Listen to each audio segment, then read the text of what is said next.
Om Namo Bhagavate Vasudevaya.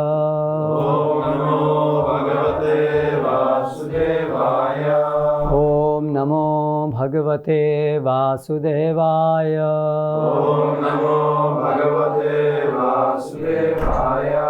Om Namo Bhagavate Vasudevaya. Om Namo Bhagavate Vasudevaya. Reading from Srimad Bhagavatam, Canto 11, Chapter 3, Text 22. Čteme ze Srimad Bhagavatamu 11. zpěv, 3. kapitola, sloka 22.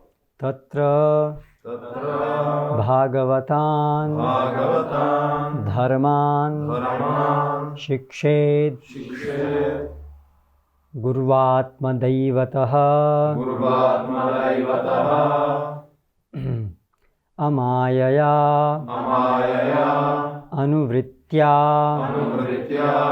Yaihi Atma Yatushet Atma Atmadaha Harihi Tatra Bhagavatan Dharman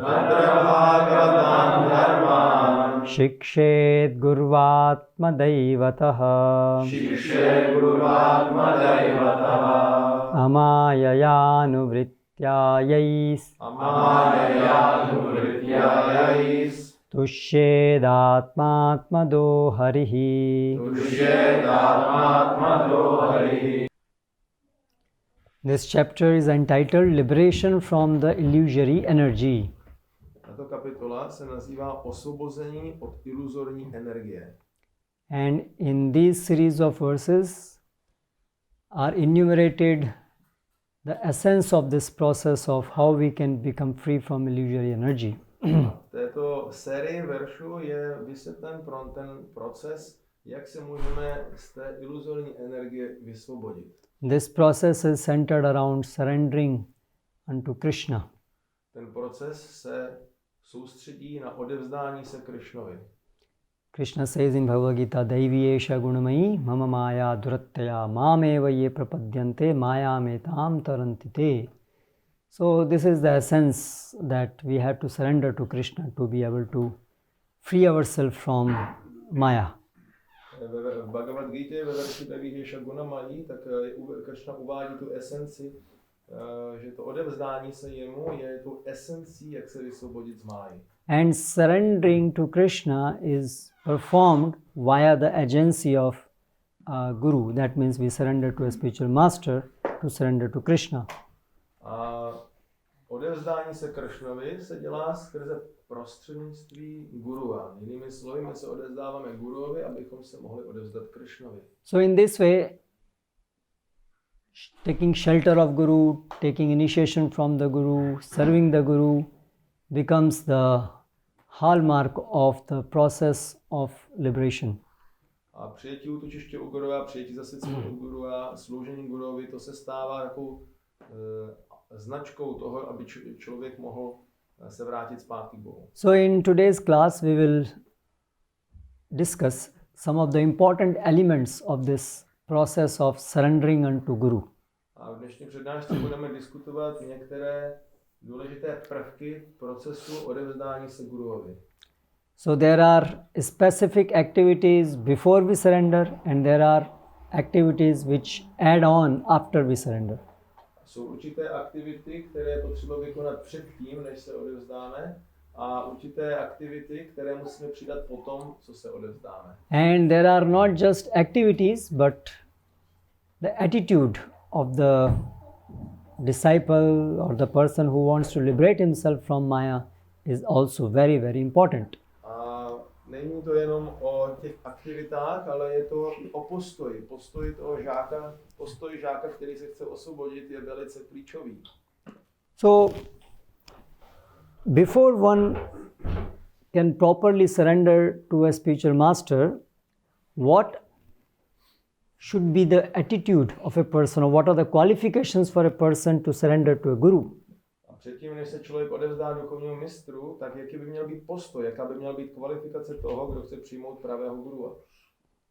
So, both the spiritual master and the disciple should be properly situated for this self-realization to happen.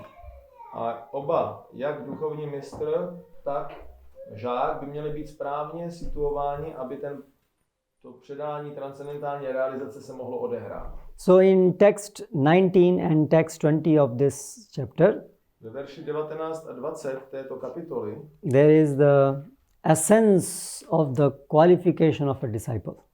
je popsána taková esence kvalifikace žáka. 19, can you read? Translation only. 19 and 20. Yeah.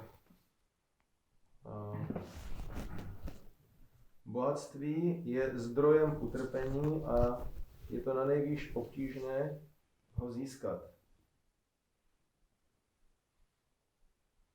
A je to taková virtuální smrt pro duši. Jaké uspokojení člověk získá z bohatství?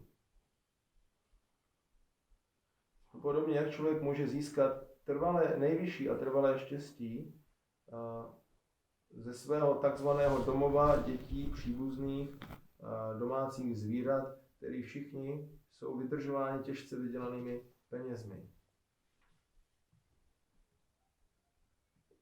Člověk nemůže najít permanentní štěstí, dokonce i když se dostane na nebeské planety, kterých může dosáhnout v dalším životě tím, že vykonává ritualistické ceremonie a oběti. Dokonce i v hmotném nebi živá bytost je rozrušena soubojem, konkurencí s těmi, kdo jsou jim rovní a závistí, kteří jsou jí nadřízení. A jelikož it's all about this material happiness. Sorry? It's about wealth. Yeah. Okay.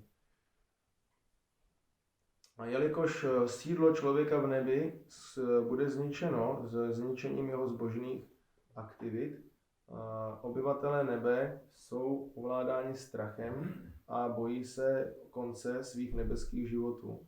Takto oni připomínají krále, který ačkoliv závistivě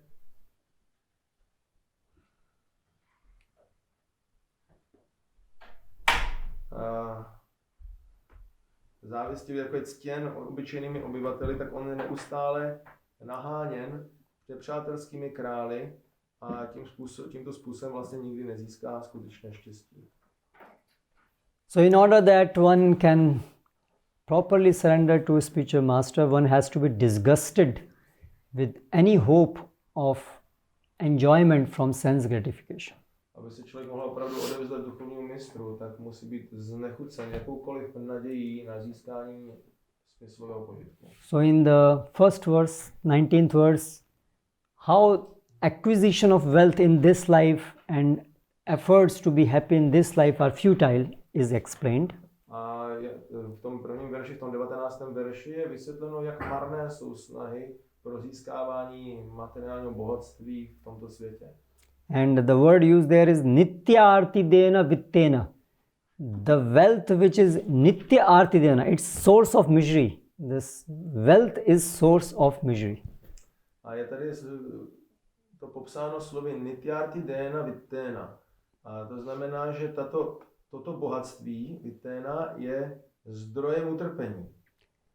In Bhagavad Gita also there is a similar verse which explains how sense gratification is equal to distress. A v Bhagavad Gita je podobný verš, který vysvětluje, jak smyslový požitek se rovná utrpení. Can anybody recollect that verse? Huh? No. Yehi sansparshaja yoga dukkhayoneya evate adyantavanta kaunteya nateshu ramate buddha.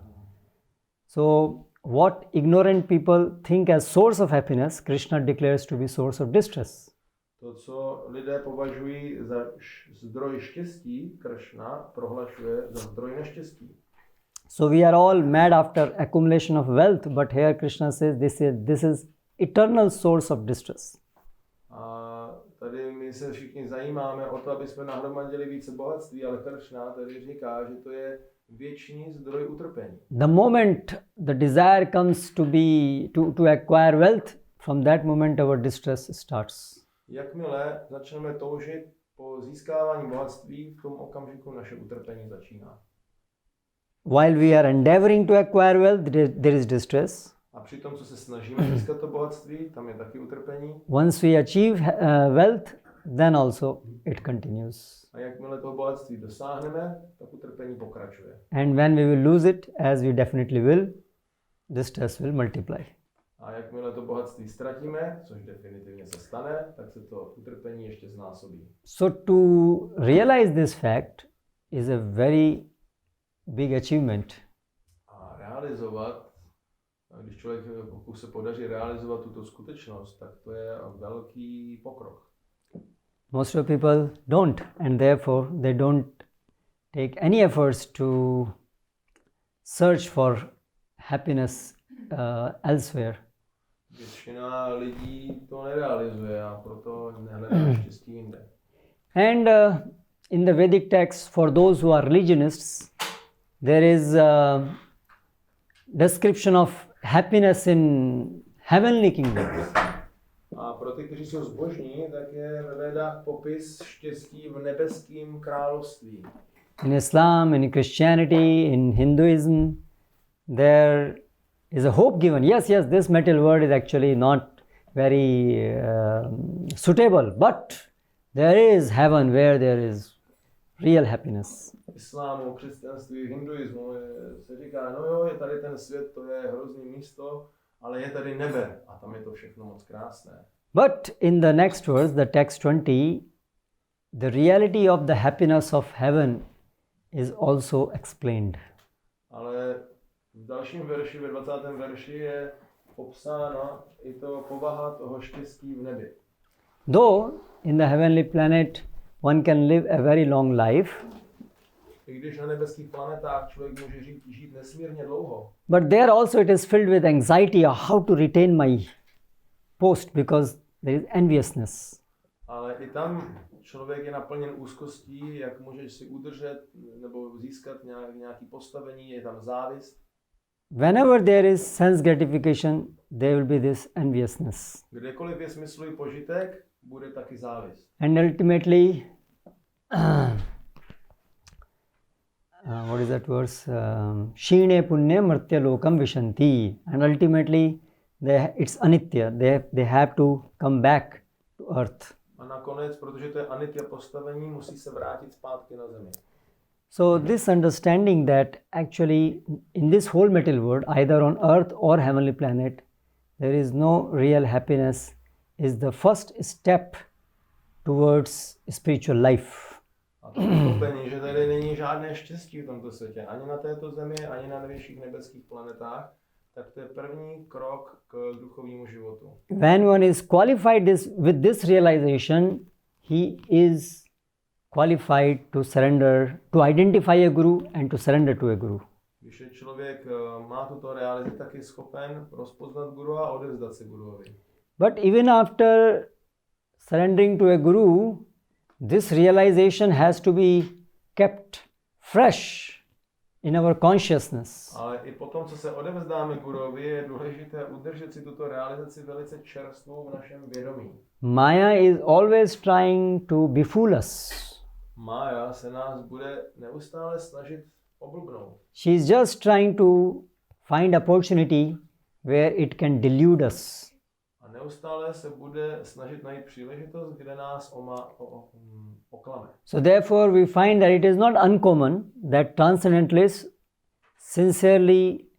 having sincerely started their spiritual life, at some point again revert back.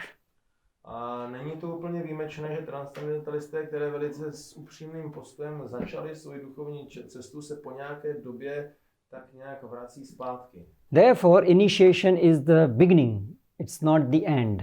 Proto zasvěcení je začátek, ne konec. Now, after initiation or after taking shelter, there are more activities, more things to be done further. A po zasvěcení, potom, co člověk přijme útočiště, jsou další činnosti, které je potřeba k tomu přidat.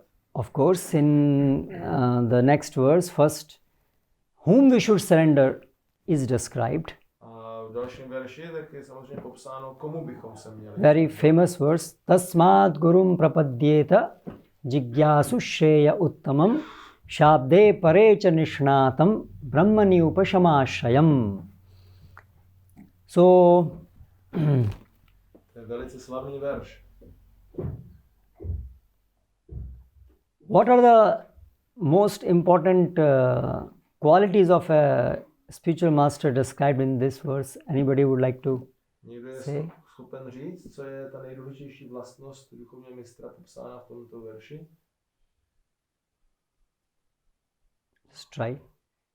Zkusit to někdo? Shabde pare cha nishnatam brahmani upshamashayam. In this verse there is a description of this qualification of the guru. Tady je popsána tato kvalifikace guru. Šabde parecha nishnatam brahmani upashamashayam.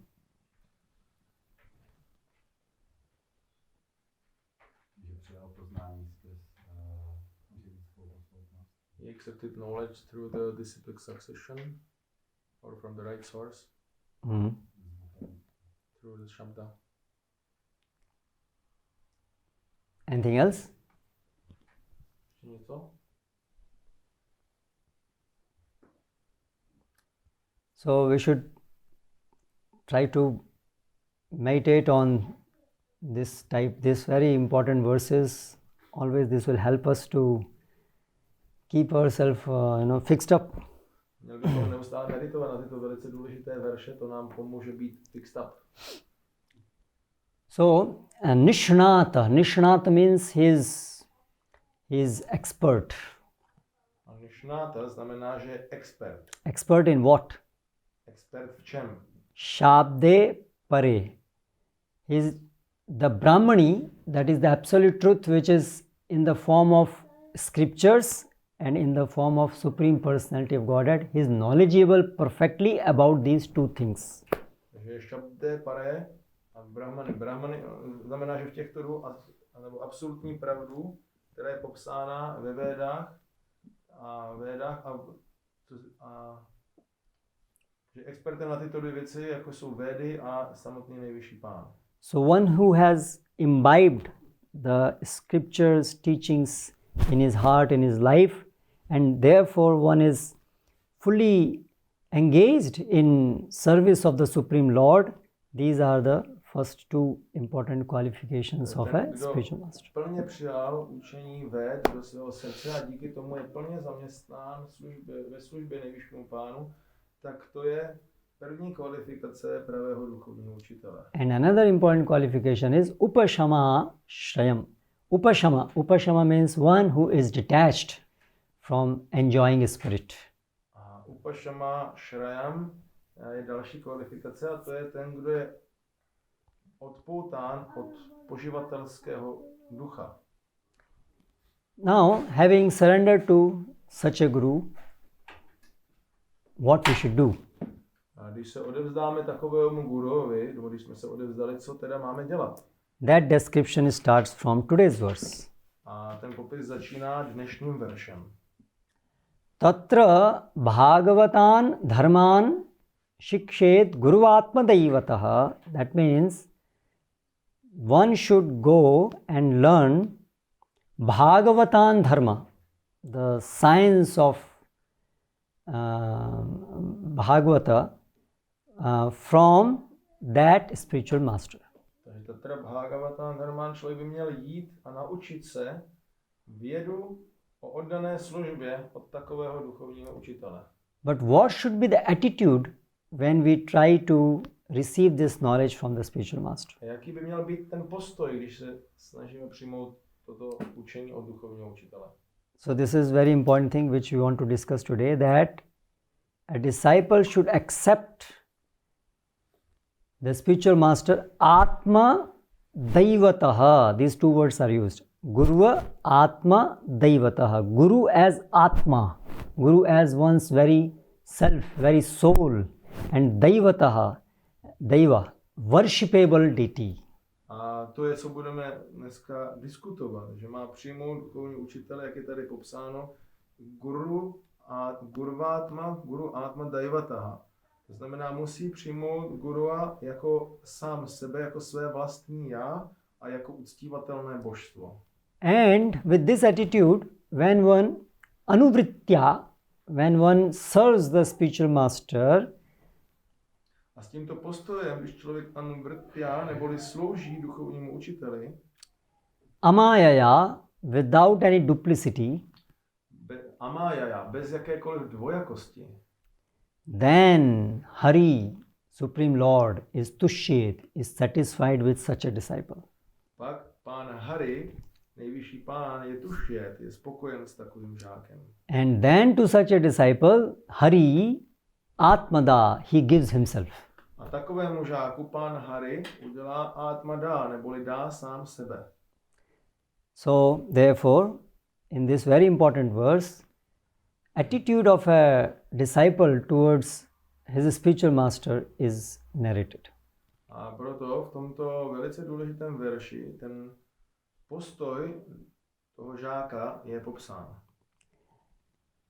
After this verse, there are specific activities called devotional services which a disciple is expected to undertake. Po tomto verši je popis různých činností od dané služby, které se od žáka očekávají, že bude vykonávat. In a sense, these are the activities where we hear and chant the holy name of the Lord. A v esenci jsou to aktivity, při kterých nasloucháme a opěvujeme svaté jméno Pána In association of the devotees, bez společnosti ostatních oddaných. we try to resist the temptations of indulging in sense gratification. Snažíme se odolávat tomu nutkání po zaměstnání se ve smyslovém požitku.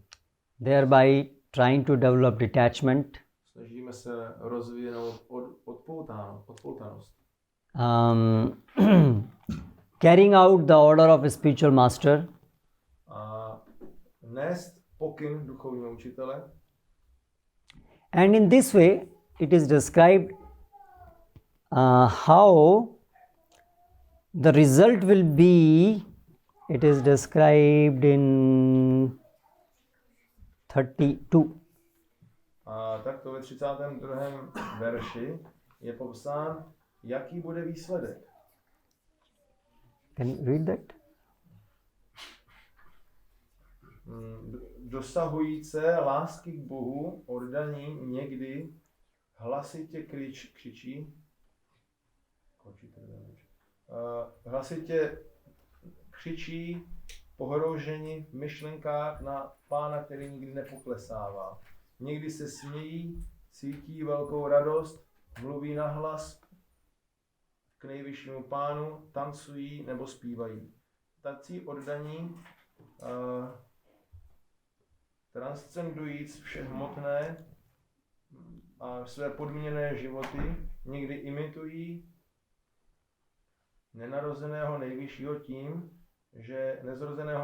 tím, že jednají nebo hrají jeho zábavy.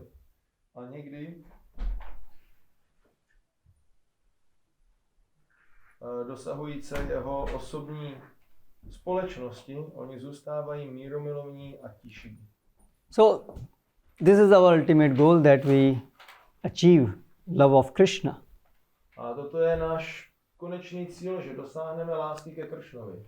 So, there are these different activities which we should perform, A tady jsou ty různé aktivity, které máme vykonávat. but with the attitude of pleasing spiritual master by those activities. Ale s postojem, že těmito činnostmi těšíme duchovního mistra. So both things are required, activities to be performed and the underlying attitude while performing those activities. Obojí je potřeba. Mít ty činnosti, které mají být vykonávány, tak vykonávat a ten postoj při nich, že jimi chceme potěšit duchovního mistra. These two things together constitute proper rendering of devotion service. Tyto dvě věci dohromady tak jsou správným vykonáváním oddané služby. Maya may conspire that, you chant more, do something, this devotional service. But if we miss the attitude with which we have to do these services, we may miss the whole point. Maja nás může dokonce inspirovat, zpívej víc, dělej víc služby, ale pokud nám unikne ten postoj, který při té oddané službě máme mít, tak nám to může celé uniknout. So chanting, reading, distributing books, any activity, the essence is that these activities are done to please spiritual master. Zpívání, naslouchání, rozdávání knížek a mnoho dalších činností. Esence toho všeho je, že tyto činnosti vykonáváme proto, abychom jimi potěšili duchovního učitele. There is a tendency in our neophyte stage that we perform devotional service with our own pleasure in mind. Je dost silný sklon mezi námi začátečníky, že vykonáváme oddanou službu s očekáváním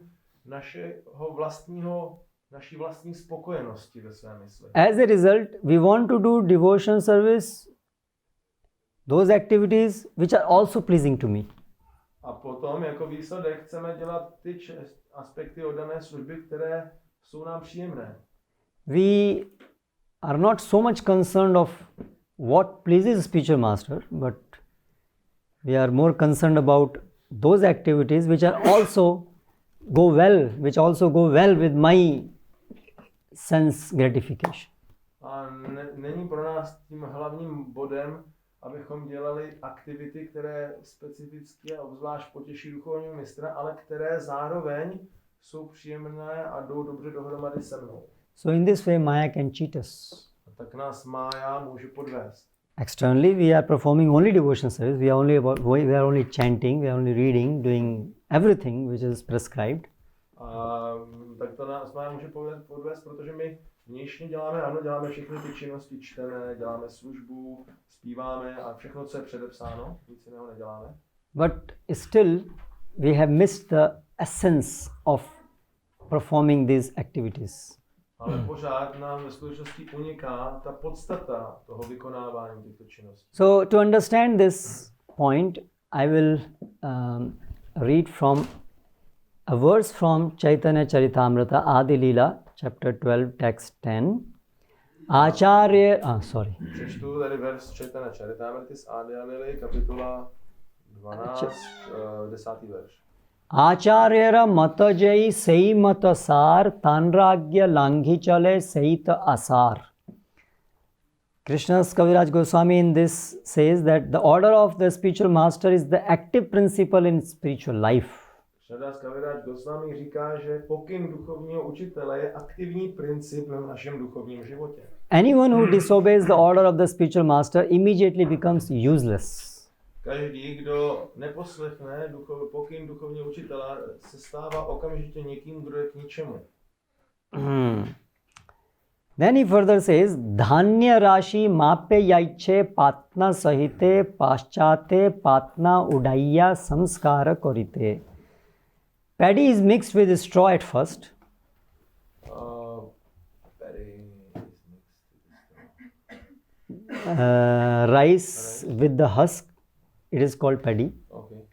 So it is mixed means when we harvest, so paddy is there and then the husk is also there. Takže nejdřív, když sklízíme rýži, tak ty klasy jsou smíchané s trávou. Yeah. And one must fan it to separate the paddy from the straw.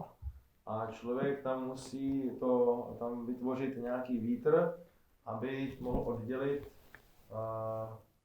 ty klasy od té trávy. So those who are into some farming, they can understand that when we harvest, so there is paddy and it is mixed with all straw particles together. Kdo zná trošku farmaření, tak když sklízíme, máme sklizeň, tak máme ty klasy a ty jsou smíchány s různými trávami a další. And there is a process called winnowing, when we, with fan or with the wind, we separate these two things, grain, the paddy and the straw. A je tam ten proces toho čištění, kdy vzduchem vlastně z toho vyfoukáme ty nečistoty. So Krishnadas Kaviraj Goswami here is saying that similarly, the useless disciples get separated from useful disciples. A tady Krishnadas Kaviraj Goswami říká, že žáci k ničemu se takto oddělí od žáků, kteří jsou k něčemu. So it is responsibility of each disciple that he should not be carried away by the wind because he has become useless disciple. He should be very careful that we become useful disciple, that is proper disciple. A žák sám by měl toho jeho zodpovědnost, aby se nestal tím žákem, který bude takto odfouknut, odveden pryč kvůli tomu, že je vlastně žákem k ničemu. Každý by se měl snažit být žákem, který je užitečný. Now Srila Prabhupada in the purport, he cites an example of how one can become a useless disciple. A Srila Prabhupada ve významu tak dává příklad toho, jak se člověk může stát žákem, který je zbytečný, který je k ničemu. So this is very instructive for us to catch the point and to be careful that we don't become useless disciple. A to je pro nás velice důležité pochopit tady tento bod, abychom se nestali taky takovým zbytečným a neužitečným žákem. So I'll read the purport. This example given by Krishnadas Kaviraj Goswami is very appropriate. Takže tento příklad daný Krishnadasem Kavirajem Goswami je velice příhodný. In the case of the Gaudiya Math members, one can apply a similar process. Na členy Gaudiya Mathu člověk může aplikovat podobný proces. There are many disciples of Bhaktisiddhanta Saraswati Thakur, but to judge who is actually his disciple, to divide the useful from the useless, one must measure the activities of such disciples. Je mnoho žáků Bhaktisiddhanty Saraswatiho Thakura, ale aby člověk mohl změřit a rozpoznat ty užitečné od neužitečných, musí se podívat na aktivity těchto žáků. One must measure the activities of such disciples in executing the will of the spiritual master. Musí se podívat a měřit činnosti těchto žáků, které vykonávají pro naplňování vůle svého duchovního mistra. Bhaktisiddhanta Saraswati Thakur tried his best to spread the cult of Sri Chaitanya Mahaprabhu to countries outside India. A Bhaktisiddhanta Saraswati Thakur se snažil co nejlépe mohl, aby rozšířil vědomí Kršny do zemí za hranicí Indie. When he was present, he patronized the disciples to go outside India to preach the cult of Sri Chaitanya Mahaprabhu. Když byl přítomný, tak pověřoval své žáky, aby chodili do zemí mimo Indii a šířili tam kult Chaitanya Mahaprabhu. But they were unsuccessful because, Ale byli neúspěšní, protože very important, Prabhupada is pointing out, within their minds, they were not actually serious about preaching his cult in foreign countries. Protože ve svých myslích ve skutečnosti nebyli upřímní, že opravdu chtějí rozšířit vědomí Kršny v cizích zemích. They simply wanted to take credit for having gone to foreign lands and utilize this recognition in India. Ve skutečnosti chtěli jenom využít toho, že když půjdou do těch cizích zemí a potom budou takto díky tomu rozpoznání v Indii jako výjimeční. By advertising themselves as repatriated preachers. Tím, že se začali takto reklamovat jako repatriated means, somebody who has gone and returned back. Prostě kazatel, který se vrátil z velkého kazatelského úsilí. In India, if someone has gone to West and come, then it's like prestige.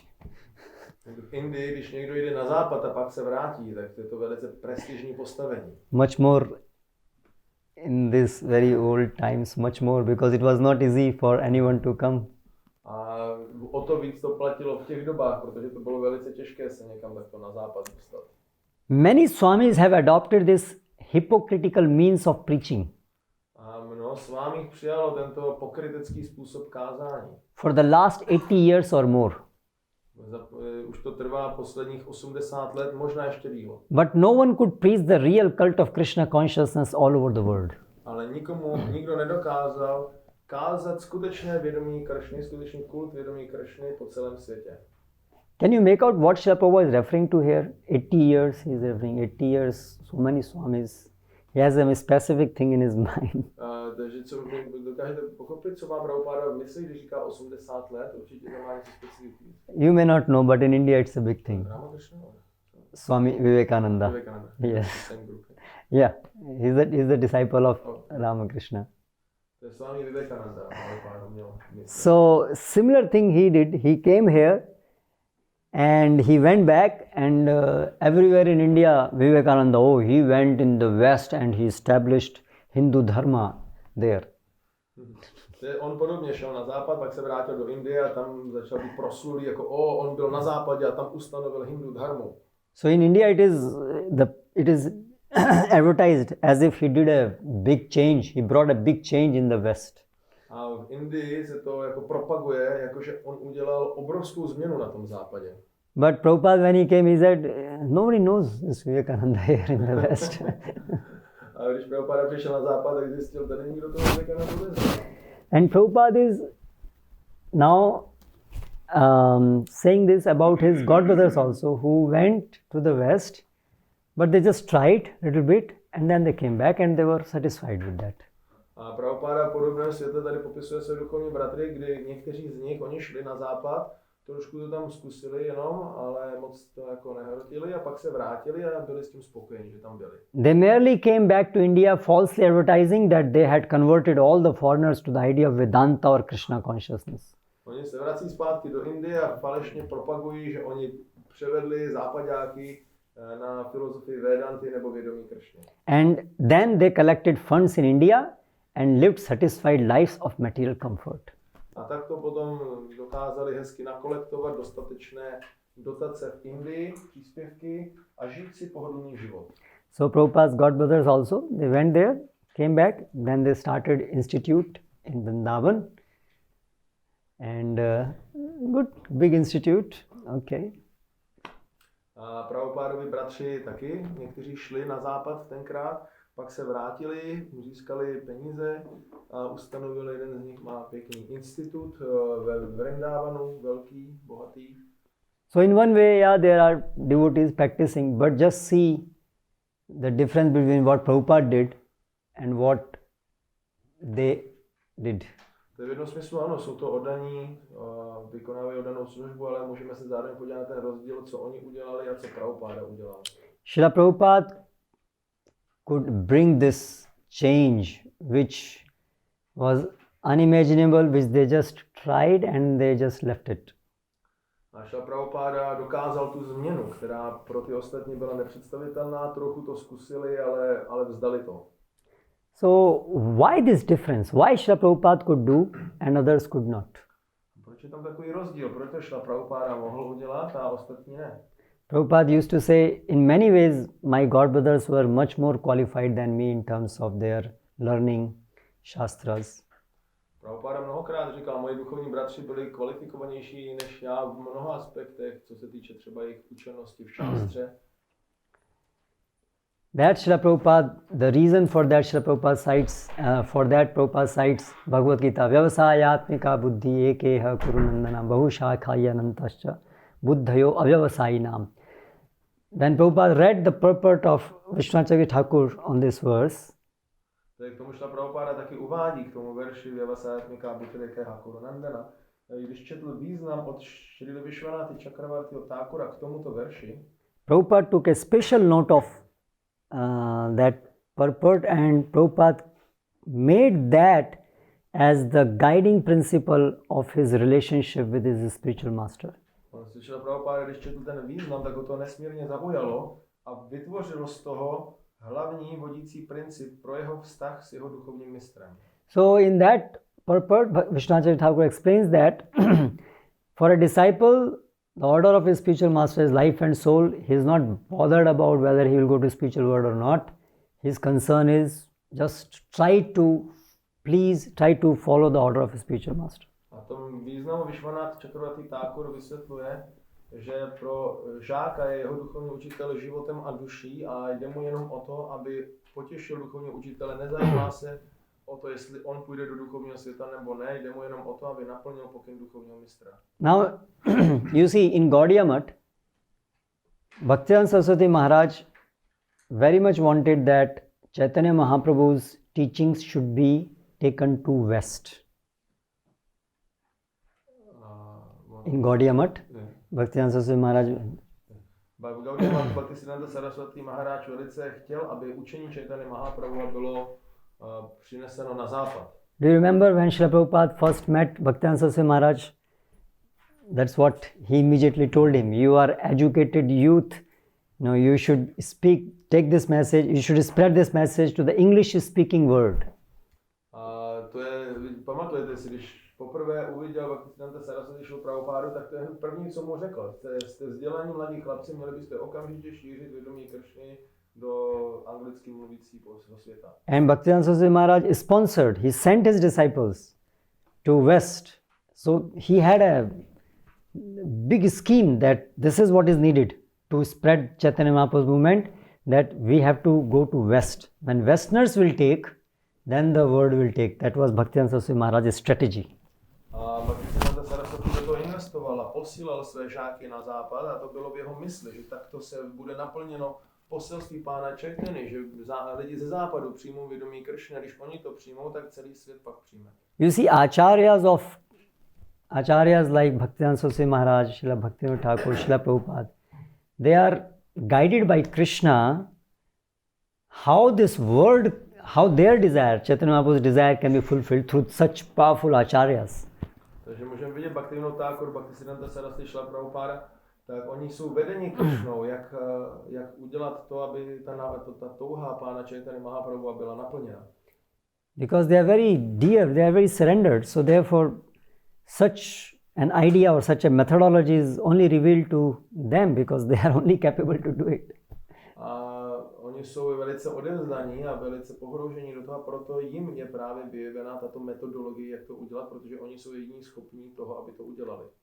So, if you go back, Bhaktivinoda Thakur, when he came, at that time Chaitanya Mahaprabhu's mission was just completely covered. Když se vrátíme více do minulosti, Bhaktivinoda Thakur, když on přišel, tak mise Pána Chaitanya Mahaprabhu byla úplně pokrytá, nebyla vidět. There were so many Sahajya institutes who, on the name of Chaitanya Mahaprabhu, were just doing nonsense. Bylo tolik Sahajya institutů, kdy ty lidé ve jménu Šri Chaitanya Mahaprabhu dělali všechny možné nesmysly. Chaitanya Mahaprabhu had come, inaugurated Sankirtan movement some few hundred years before that. Chaitanya Mahaprabhu přišel několik set let předtím, aby započal Sankirtanové hnutí. But after he left, suddenly the whole movement became lost. Ale potom, co odešel, tak v určitém okamžiku celé to hnutí bylo ztraceno. So then Bhaktivinoda Thakur was sent by the Lord to now to to revive this Chaitanya Mahaprabhu's movement.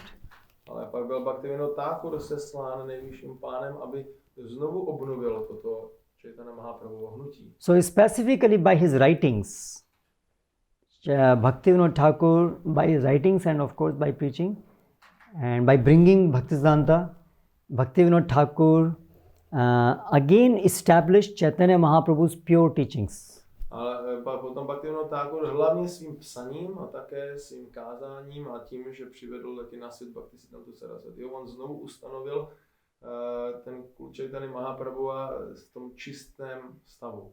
And his work was continued by Bhaktisiddhanta Saraswati Maharaj. A na jeho práci navázal Bhaktisiddhanta Saraswati Maharaj. So he drove away these Sahajyas. Vehemently he fought against these Sahajyas. On vytlačil ty Sahajya, on proti nim velice intenzivně bojoval.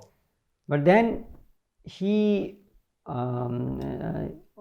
also took Bhaktivinoda Thakur's activities to next level. Ale on taky přivedl ty činnosti Bhaktivinoda Thakura na další úroveň. Bhaktivinoda Thakur predicted that Bhaktisiddhanta Saraswati Maharaj has come for two purposes. A Bhaktivinoda Thakur předpověděl, že Bhaktisiddhanta Saraswati Maharaj přišel kvůli dvou věcem.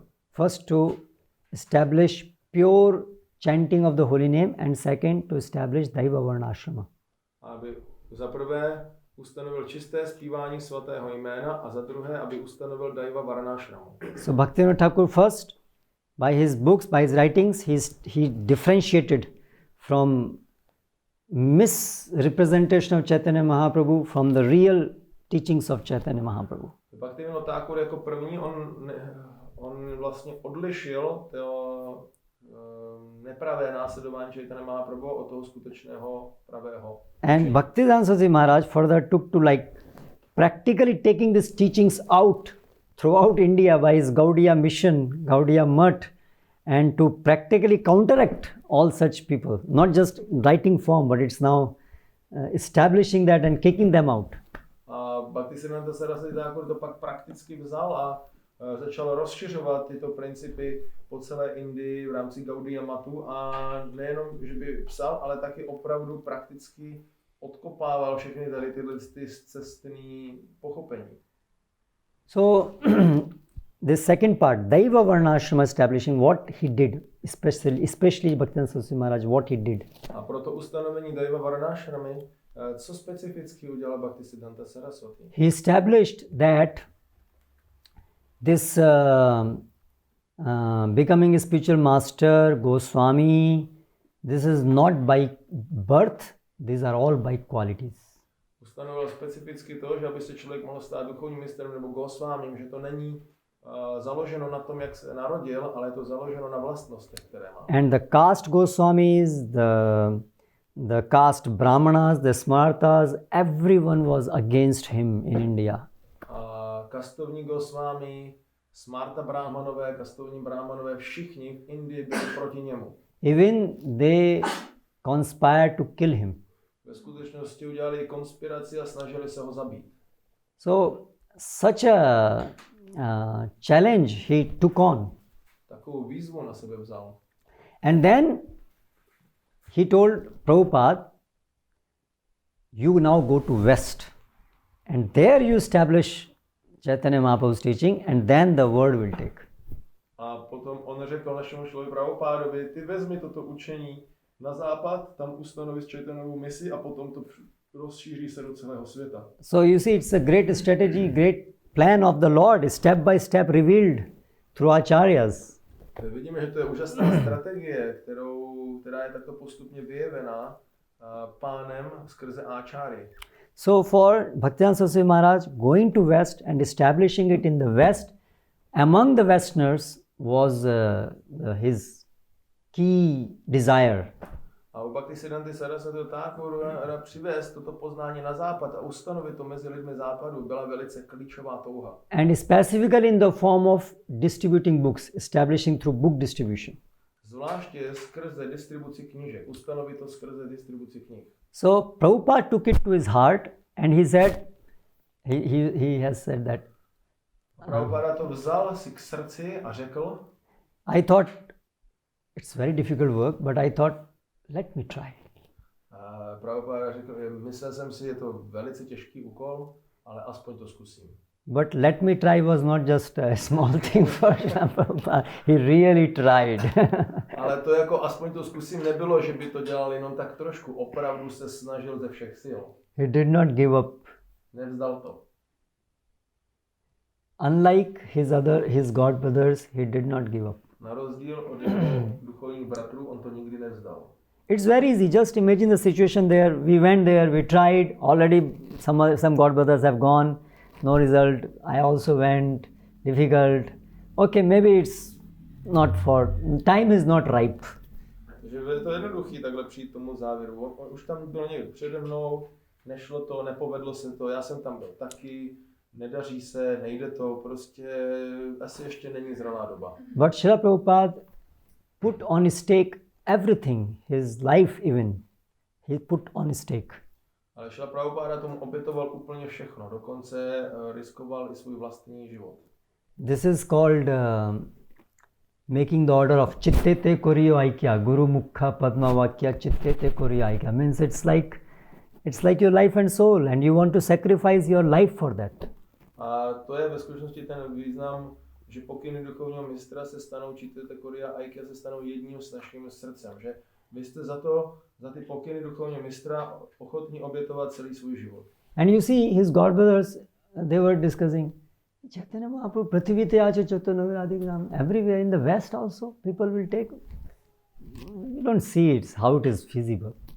A A ti jeho duchovní bratři diskutovali Prithivita, Čejatana, Garády, Gram, Chaitanya Mahaprabhu říká, že to rozšíří do každého města a vesnice a je dokonce i na západ, to nevypadá moc pravděpodobně. So they did not have faith in the words of Chaitanya Mahaprabhu. A oni neměli důvěru ve slova Chaitanya Mahaprabhu. And similar thing now Prabhupada cites in this text, that Prabhupada's godbrother did not have faith in words of Bhaktivedanta Saraswati Maharaj. A tu podobnou věc Prabhupada tady říká v tomto významu, že jeho duchovní bratři neměli plnou víru ve slova jejich Guru Maharáže. Yeah, Guru Maharaj is saying, okay, let's go and see, but I know it's not going to happen. Jo, tak Guru Maharáž to říká, dobře, tak to zkusíme to, ale víme, že se to nepovede. So this type of thoughts are very easy. We can also get such thoughts. A takové myšlenky ty přichází velice snadno, i my je můžeme mít. But Prabhupada took it really seriously because this is the key. This is the key to go back home, back to Godhead. A Prabhupada to vzal velice vážně, protože to je klíč k tomu, aby člověk mohl jít zpátky domů, zpátky k Bohu. So, and therefore we see the result that Prabhupada was successful in making this big change in this Kali Yuga time to establish this movement in the West. It's unimaginable. Prabhupada could do it because of that sincere faith. A to, co Prabhupada udělal, nepředstavitelný úkol prostřed Kali Yugy ustanovit čisté vědomí Kršny na západě, to dokázal jenom proto, že měl tak obrovskou víru. And now Srila Prabhupada he did what his spiritual master wanted him to do, and now he has given us extra his desire. Takže Srila Prabhupada, ano, on to udělal, co po něm jeho duchovní učitel chtěl, ale Srila Prabhupada taky nám vyjevil, co je jeho touha, abychom udělali my.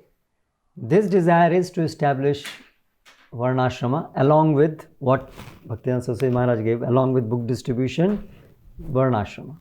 A touto jeho touhou je ustanovit Varnashramu, samozřejmě spolu s tím, co nám dal Bhaktisiddhanta Saraswati Thakur a tak dále, to znamená rozdávání knížek, kázání, tak spolu s tím ustanovit Varnashramu. This is in continuation of what Bhaktivedanta Saraswati Maharaj came for, establishing Daiva Varnashrama. A to je ve skutečnosti jenom pokračování toho, kvůli čemu přišel Bhaktisiddhanta Saraswati Thakur, ustanovit Varnashramu. But Bhaktivedanta Saraswati Maharaj established it conceptually, principally. A Bhaktisiddhanta Saraswati to ustanovil v tom konceptu, ten princip toho. But Srila Prabhupada wants to establish it in practice. Ale Srila Prabhupada to chce ustanovit v praxi. That means all varnas, Brahmin, Kshatriya, Vaishya, Shudra, and full-fledged community working on this all varna and ashrama. Všechny varny, Brahmana, Kshatriya, Vaishya, Shudra a celá komunita, která funguje na té dynamice varna a ashramu. So this is how Lord reveals his desire through acharyas. A to je způsob, jak Pán vyjevuje svoji touhu skrze áčáry. Now, as it was a mandate on Srila Prabhupada to go to West and start book distribution, similarly it is a mandate for us given by Prabhupada to establish this Varnashrama communities. Byl to Prabhupádův mandát, byl pověřen, aby rozšířil vědomí Kršny po celém světě, aby šel na západ. A stejně tak my máme tento mandát od Šrily Prabhupády a jsme pověřeni, abychom ustanovili Varnashrama dharmu a tyto varnashramské komunity. So order of Srila Prabhupada, this order appears to be very difficult. A tento pokyn Šrily Prabhupády se zdá být nesmírně těžký. Well, spiritual master means guru, heavy, so his orders to please him is also difficult. A guru, duchovní mistr, znamená, že je heavy, je těžký, takže i pokyny, které dává, abychom ho mohli, které jsou učeny k tomu, abychom ho mohli potěšit, jsou taky těžké. To win Krishna's heart is not joke. A získat si Kršnovo srdce není žádný vtip. If we are not ready to sacrifice everything that we have, pokud nejsme připraveni obětovat všechno, co máme, including our prana, we may not be able to please Krishna. včetně naší prány, našeho života, nebo nemusíme být schopni potěšit Kršnu. So chanting 16 rounds, basic sadhana, this is the beginning. This is definitely has to be there in place first. 16 kol zpívat, základní sadhana, to je začátek, to samozřejmě musí být uděláno jako první. But one must be willing to rise up further and take to heart Guru's mission and Srila Prabhupada's mission. A člověk musí být ochoten jít dál a opravdu přijmout misi Guru a misi Srila Prabhupády. And this mission is revolutionizing this whole world into Krishna consciousness in this difficult age of Kali Yuga laden A tato world. mise je revolucionalizovat celý tento svět v tomto věku Kali. So this is Prabhupada's heart desire, that he wants to make a real revolution, this whole Western civilization demolished. A to je Prabhupádova opravdu taková niterní touha, aby udělal obrovskou revoluci a tady ten západní démonský svět zničit. And replaced by Krishna's culture, Vedic culture. A nahradit Kršnovou kulturou, védskou kulturou. Now, unfortunately, in some parts, in some way, in our society, instead of trying to fulfill that, we are even not able to continue what Srila Prabhupada we were able to do when Srila Prabhupada was present physically.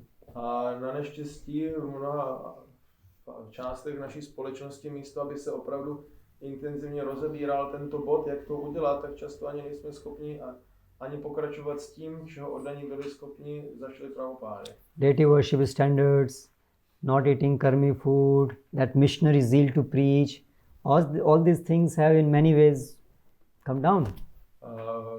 Standardy uctívání božstev, nebo jezení karmí jídla, nebo veliká dychtivost kázat, tyto věci na mnoha místech tak nějak klesly. These are bad symptoms. To jsou samozřejmě špatné příznaky. So if we really want to become useful disciples, then we cannot give up Prabhupada's mandate to us easily. Pokud chceme být užiteční žáci, tak se nemůžeme jen tak zřeknout toho, čím nás Srila Prabhupada pověřil. Now what we are doing? Yeah, Gurukula we did, there was a problem in Gurukula, oh enough, just forget it. Tak co děláme? Dobře, zkusili jsme tu Gurukulu, ale tam s tím byly problémy, dobrý, už to stačilo s tou Gurukulou, zapomeňme na to, to nejde. So all the children of these devotees are going very nicely and easily to the slaughterhouses. A tak všichni děti oddaných velice pěkně a snadno jdou na ta jatka. Even worse than that, we have started giving that, we have within our premises we have started slaughterhouses. We are giving the education, the slaughterhouse education in our society. A ještě hůř než to, my jsme začali tento druh výuky a takový druh škol zakládat i uvnitř naší společnosti. In Vrindavan, there's an advertisement, preparation for IIT entrance, done in our Gurukula. IIT is some... IIT is Indian Institute of Technology. It's like the India's topmost engineering institutes. On the ISKCON school, je? Na té ISKCONské škole, která je ve Vrindávanu, tak je napsán jakoby plakát a reklama, příprava na zkoušky a přijetí do IIT, neboli Indického institutu technologií, to je vlastně jakoby ta nejvyšší škola.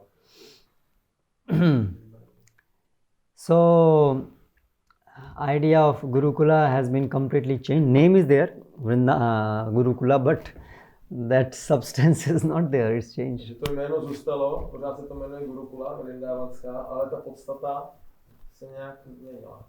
Then we tried about farm communities and difficulties. We tried all that. Okay, just give it up, do something else. Pak jsme jako hnutí zkusili ty farmářské komunity, přišly těžkosti, tak si říkáme, dobře, zkusili jsme to, nejde to, je to těžký, nebudeme to dělat. So if you see the example of Gaudiya Mutt, we have to, I think, learn from that example.